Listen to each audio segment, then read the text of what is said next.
Mais est-ce qu'on n'a pas pu remarquer que, par exemple, dans une période lors d'une coupe, par exemple, d'un testicule, dans une période de reproduction, que la testicule ne présentait pas les mêmes, la même forme ou les mêmes. Je ne pense pas qu'on ait pu voir ça, en tout cas je ne le sais pas.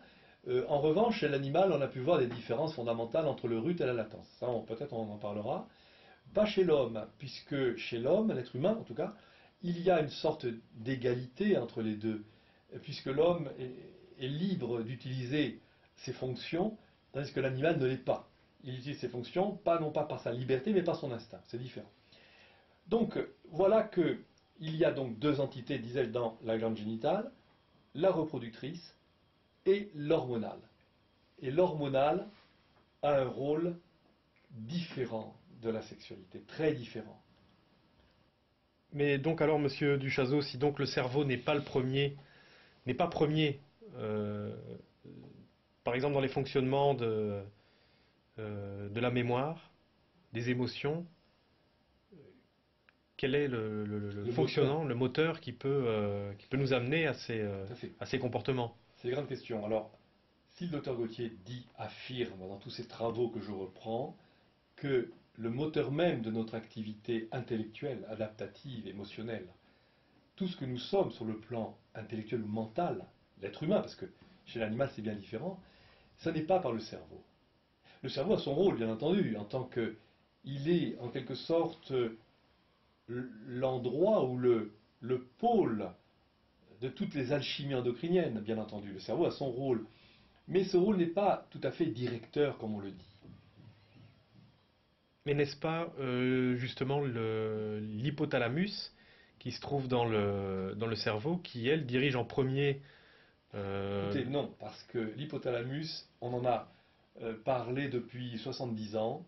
C'est un pacemaker en quelque sorte nerveux qu'on a découvert surtout chez l'animal quand on faisait les recherches des comportements animaux sur la sexualité et autres. On a vu que l'hypothalamus, qui est cette petite partie nerveuse se situant juste au-dessus de l'hypophyse d'ailleurs, et on a pensé que, en raison des préhormone hypophysaire qu'il contient, cet hypothalamus, qu'il avait un rôle prodigieux, un rôle majeur. Dans le cadre de l'endocrinopsychologie, nous le contestons vraiment. On ne peut pas rentrer dans les détails ici, c'est dans les ouvrages, notamment celui sur le sommeil. On ne peut pas penser que chez l'être humain, une fonction euh, hypothalamique cette fonction peut avoir un rôle aussi extraordinaire, aussi patent qu'on le prétend, parce que ça signifierait que finalement, le cerveau, encore une fois, est le directeur des opérations. En l'occurrence, l'hypothalamus serait une sorte de directeur des opérations adaptatives, mentales et fonctionnelles. Ce qu'il faut dire, c'est que les automatismes que nous déployons lorsque nous sommes adultes, d'abord enfants aussi, mais de plus en plus en grandissant, nous devenons adultes, et nous avons de très nombreux automatismes qui sont le pur produit, comme le dit le docteur Jean Gauthier, ce qui est choquant peut-être par rapport à ceux qui ont appris autre chose et qui considèrent que tout est nerveux et que la mémoire elle-même est un produit du cerveau. Eh bien, je dis que ce qui est adaptatif, ce qui est émotionnel, tous ces automatismes qui sont forgés, parce que les émotions, c'est à base d'automatisme. Tout est automatisé, si vous voulez. Tout est enregistré en mémoire, forme des automatismes reproductibles. Et bien tout cela est le pur produit de la thyroïde essentiellement, des glandes en général et de la thyroïde en particulier. Parce que la thyroïde est vraiment la glande majeure de tous nos fonctionnements.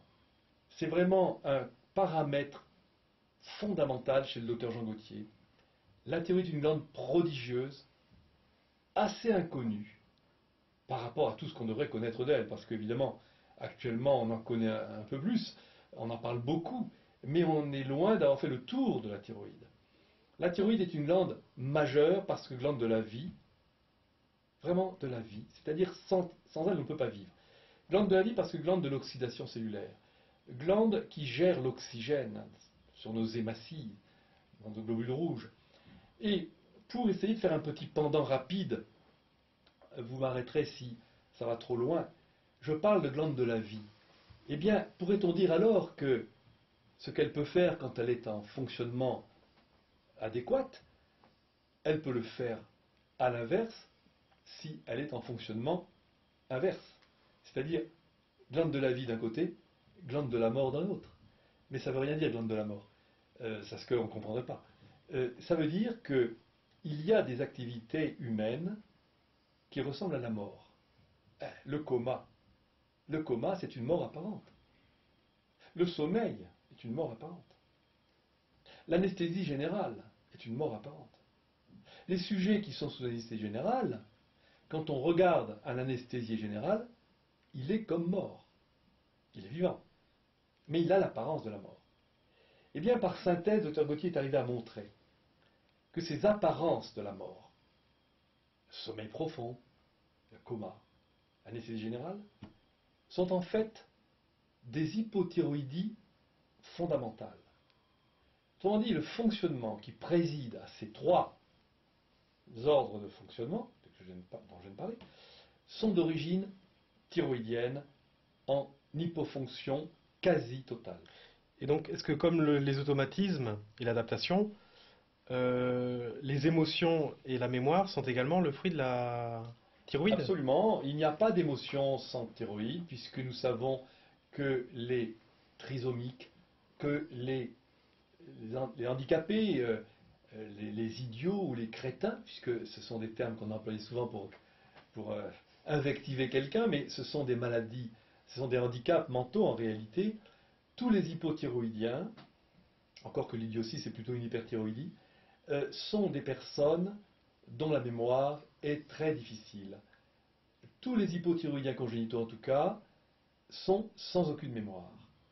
La mémoire ne peut se forger, c'est-à-dire les engrammations ne peuvent s'enregistrer dans la masse cérébrale, puisque c'est là que se situe la mémoire, en tant que stockage, que par le biais de la thyroïde. Cette donnée, aussi simple qu'elle soit, n'est pas reçue actuellement. Pourtant, je viens de le dire, les hypothyroïdiens n'ont pas de mémoire. Les myxédémateux, c'est-à-dire ces hypothyroïdiens congénitaux qui étaient assez connus avant, il y a 70 ans, parce qu'on les a traités et il n'y en a pratiquement plus, ce sont des hypothyroïdiens gras que l'on traitait avec des hormones thyroïdiennes et ils pouvaient, quand ils étaient traités, recouvrer, ou en tout cas générer, une vraie mémoire, une vie intellectuelle par la thyroïde. Ce simple fait qui est connu en physiologie est oublié actuellement, au profit des neurosciences, dont on dit que tout est nerveux. On ne sait pas que des découvertes avaient été faites il y a bien longtemps pour montrer la connexion qu'il y avait entre la thyroïde et les capacités mnémoniques et intellectuelles. Voilà, il y a les émotions, tout se tient, n'est-ce pas? On a tout dit, on peut continuer un peu si vous voulez.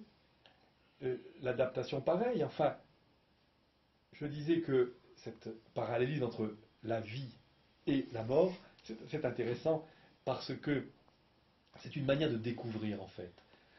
Gautier a découvert cet impact thyroïdien dans la vitalité de l'individu et dans toutes ses facultés adaptatives, dont l'émotion, auxquelles l'émotion n'échappe pas bien entendu, ni la sensibilité générale, et dans l'inverse, c'est-à-dire dans toutes les situations fonctionnelles où il y a non seulement ce que j'ai dit, le coma, l'anesthésie, tout ça c'est un peu extrême, mais même dans les situations intermédiaires où quelqu'un est très déprimé, très triste, angoissé, où sa vitalité tend vers vraiment un niveau très bas, eh bien cette thyroïde gère vraiment tout ce qui est l'humeur en fait.